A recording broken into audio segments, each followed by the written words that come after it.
Healthy good morning all of you. व्याकरण व्याख्या class 7th।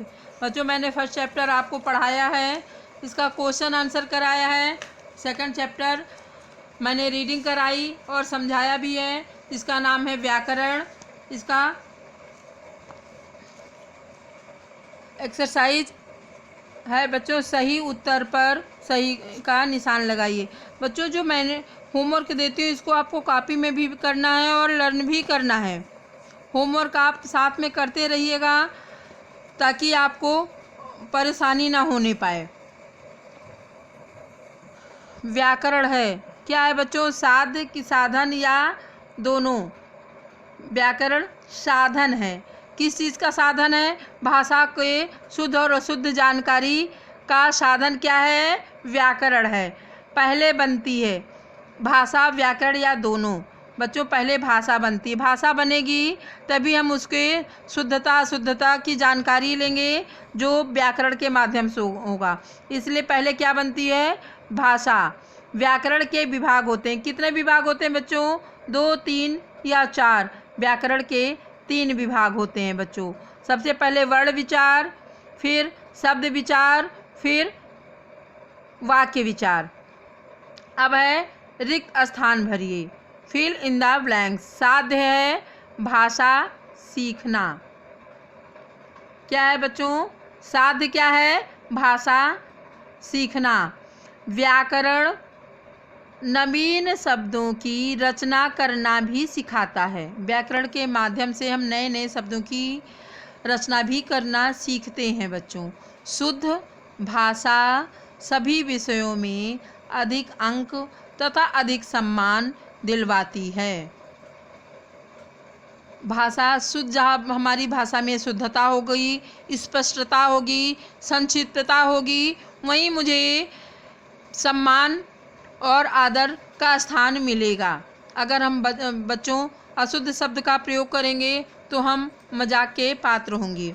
भाषा पहले बनती है और व्याकरण बाद में बनता है, जैसा कि सही उत्तर यहाँ मैंने बताया है।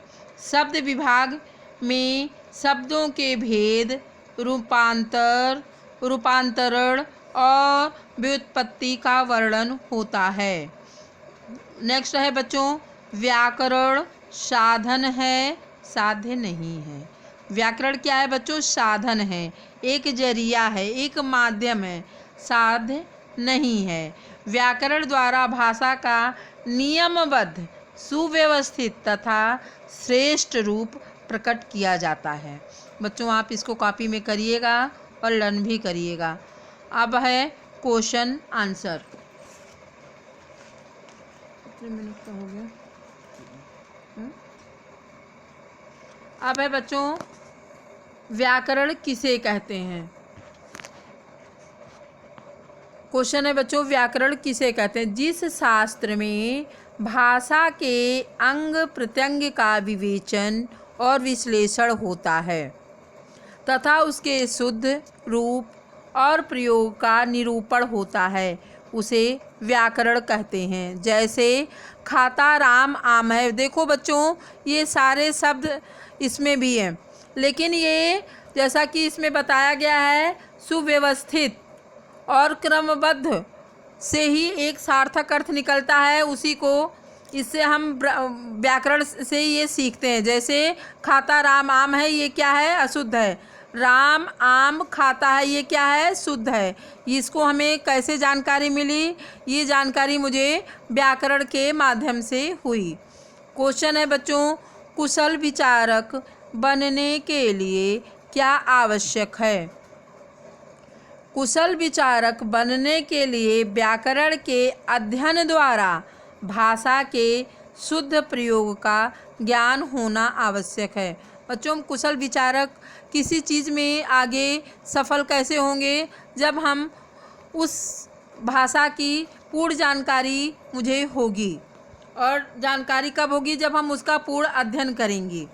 व्याकरण के कितने विभाग हैं? नाम लिखिए। व्याकरण के मुख्य 3 विभाग होते हैं। वर्ण विचार, इसमें वर्णों के आकार, भेद, उच्चारण और पारस्परिक मेल से शब्द बनाने के नियम दिए जाते हैं। दूसरा है बच्चों शब्द विचार। ये क्या है? वर्ण विचार। फिर दूसरा शब्द विचार। इसमें शब्दों के भेद, रूपांतर और व्युत्पत्ति का वर्णन होता है। अब है बच्चों वाक्य विचार।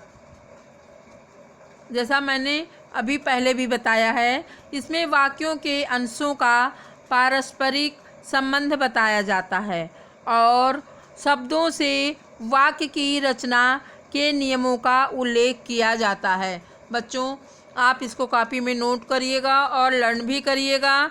एक कॉपी ले लीजिए बच्चों, जिसमें आप रोज़ राइटिंग करिए और अपने आप से उसको लर्न करके बिना देखे लिखिए। अपना टेस्ट स्वयं लीजिए। कोरोना हमारा कुछ नहीं बिगाड़ सकता, हमारी पढ़ाई में अवरोध नहीं हो सकता अगर हम जागरूक रहेंगे तो। हमें जागरूक रहने की आवश्यकता है बच्चों, ताकि हमारे पढ़ाई में कोई अवरोध ना आए। थैंक यू बच्चों।